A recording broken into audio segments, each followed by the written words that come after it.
75萬買入，30萬賣出，冇人住，租唔出，賣唔起價。三大死穴全公開，我層海景房逐漸賣咗，蝕到入獄㗎，真係心都碎埋。Hello， 各位朋友，歡迎嚟到大閱頭條，我係主播 Chelsea。今日我哋嚟傾下75萬買入，30萬賣出，冇人住，租唔出，賣唔到價。喂啊，唔好走住，聽我講個真人真事。我層75萬買嘅海南海景房，啱啱30萬賣咗出啦，蝕到阿媽都唔認得，係咪好想知點解會咁？定係你都中咗伏？坐定定，等我同你逐樣拆解。各位兄弟姊妹，今次真係要同大家分享一個血淋淋嘅教訓啦！成件事我要用4個字總結：五味雜陳。諗翻起2018年嗰陣，我同屋企人落手落腳買咗海南海花島呢間所謂嘅一線海景房。當時覺得威到震啦，望住個海，有個小陽台，開發商仲話送埋家私電器拎包入住。點知今日回頭一望，呢個決定簡直就係攞錢落海，唔單止冇得揾，直頭蝕到攤攤腰。成個過程由開心到懷疑，再到絕望同埋無奈，真係乜嘢滋味都試勻啦。所以啊，如果你都有諗過買呢類度假投資兩用嘅房產，我勸你睇完我呢段經歷先好卜除啦。好啦，入正題，同埋大家介紹下我層雙心樓，位置就喺海南尖洲嘅海花島，呢度出名係最大嘅人工島。我買嗰陣單位細細地，房地產證寫住36平方，但係買一層送一層，樓上係全贈送嘅，樓下客廳、廁所、廚房，樓上就係睡房啦。平時瞓覺上2樓，活動就落1樓。望出去呢，的確係無敵海景，前面條濱海路，海風迎面吹過嚟，初初覺得幾爽下。2018年買，當時嘅單價要2萬出頭，成間計落總計係75萬，係以今日嘅眼光睇貴到飛起。但係當年嘅心態係點呢？真係覺得執到寶啦，因為嗰陣時同類嘅單位正常賣緊2萬5、2萬6一方，我呢間呢算係特價房，平咗差唔多係2萬蚊尺。簽完約冇幾耐，個市值升咗上去啦，最癲試過賣3萬嘅。我當時個心諗，呢鋪真係瞓身都抵，70年產權，問水問電，諗住用途多多，可以自己每年過嚟度假威下，可以當做資產保值。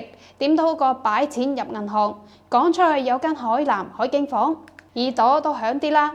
諗起都覺得自己幾有眼光。點知噩夢先至啱啱開始。第一個大問題，根本冇人住，我同埋屋企人1年先嚟到一次，每次住返3、5、7日，間屋大半年地空晒，一開門撲鼻而嚟嘅唔係海風，係塵同埋毛味，啲家私鋪滿晒灰塵，啲碗碟摸落去黐粒粒，啲被鋪冇人晾，摸落就濕賴賴，甚至係發咗毛，我先至發覺。原嚟個樓唔係磚頭，係褪金獸。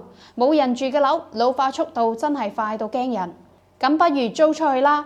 第二個打擊接踵而嚟，租極都租唔出。我層75樓嘅房，你估月租有幾多啦？連1000蚊都租唔到。就算有客問，10個9個都係想短租，1個月、3個月，想揾個年租客真係難過登天啦。收尾有個鄰居提水，話樓下有間民宿公司可以全權託管嘅，一次過租1年。我諗下都好啦，有人打理，收返少啲都算啦。結果啊，對方1年嘅租金6000幾蚊，平均每個月5000蚊左右。你冇聽錯，75萬嘅資產，月租500。但係當時諗住一次過收錢慳心力，都死死氣咁簽咗佢啦。點知間民宿公司都係做唔住。佢哋同我講，旺季1晚租到3、400，但係淡季呢，我間房1晚50、60蚊都有人嫌貴。計落條數，佢哋每日交我20蚊租，但係住客24個鐘開冷氣，電費都30、40啦，再加埋一次性用品同埋清潔，根本係貼錢做生意。最後啊，梗係執笠啦。嗰陣我開始覺醒啦，既然我任何時候過嚟，用幾百蚊就租到間乾乾淨淨嘅海景民宿，我使乜使錢買一層樓綁死自己呢？呢個念頭開始種低咗我想賣樓嘅心魔啦。捱到2023年，我頂唔順，決定斬纜賣樓。嗰陣時嘅市已經跌到阿媽都認唔到。我問地產經紀，佢話我間樓二手成交價大概係1萬尺左右，36萬上下啦。如果遇到心頭好，或者可以賣到38、39萬。我心諗蝕都蝕啦，梗係想蝕少啲。我最初好硬淨，掛牌45萬，死線係42萬，少1蚊都唔買。事實證明我真係太天真啦。賣樓黃金期就係放盤頭幾個月，嗰陣時最多誠意客，當時有人出38、39萬，我全部拒絕晒，心諗住實會有人出更高價嘅。結果一拖就拖咗成年，到咗2024年，我心態崩咗，覺得就算36萬都要走貨啦。舊年7月，足之有個東北嘅阿伯睇中咗，70幾歲一個人過嚟，落訂1萬蚊，簽約價33萬，違約金係定喺10%。佢話返東北接老婆過嚟，1個月之後返嚟過戶，點知我等足幾個月，人影都冇。到咗年尾，經紀人先同我講，個阿伯咧買咗第2間，同樣30幾方，但係平層，總價先20萬，平過我13萬。人哋根本就唔 care 啊，10% 嘅違約金3萬3，最後我只可以攞返1萬嘅訂算數啦。跟住落嚟賣樓嘅過程簡直就係折磨，為咗幾萬蚊嘅差價可以同埋買家由下晝5點傾到晚黑10點，傾到面紅耳熱，最後都係傾唔攏。試過幾次心都淡咗，最離譜嘅係個經紀仲教我同埋老婆做場戲，傾到僵局嗰陣要我扮嬲爆話唔賣啦，然後老婆做埋和事佬挽留，一個做黑面，一個做白面。我當時真係笑到喊，我蝕本賣樓，仲要同埋你演嘢。上個月場噩夢足之結束咗，我以30萬呢個心碎價成交，計條數，2018年75萬買入，2025年30萬賣出。帳面蝕咗45萬，仲未計呢幾年嘅管理費、水電雜費。雖然話蝕咗幾十萬好肉赤，但係環顧成個樓市，我可能唔算得最慘。我有朋友喺北京、上海、深圳買樓，跌起上嚟一蝕就過百萬啦。比比皆是，比起佢哋，我好似蝕少啲。呢種比較真係50步笑百步啦。我層樓細，管理費1年就要1000幾蚊，錢唔多，但係諗深一層。呢1000蚊夠我喺島上租返2個月房啦。長期掉空嘅物業就係一個持續流血嘅傷口。我絕對唔係個例，海花島上邊8、9成嘅單位長期黑燈冇人住，但係全部都係已經售出咗嘅。大部分嘅人當初同埋我諗法一樣，貪佢環境好、海景靚、有面，以為可以保值。樓市有個真理，樓價升，乜缺點都唔係缺點；樓價跌咗，乜優點都變咗缺點啦。當個市向下，所有人都會出嚟踩翻2腳，話呢度唔好，嗰度唔好。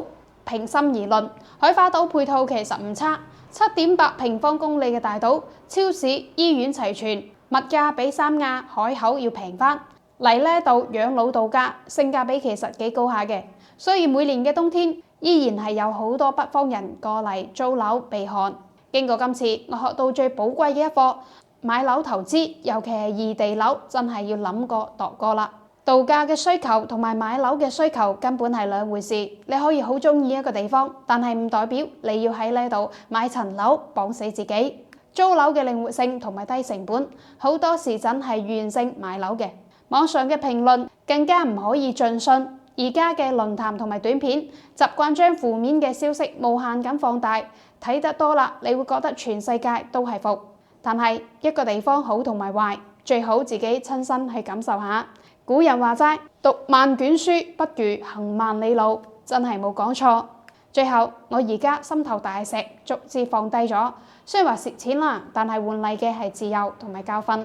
以後投資我會更加清醒。好啦，我嘅血淚史就講到呢度，大家點睇呢類嘅海景房呢？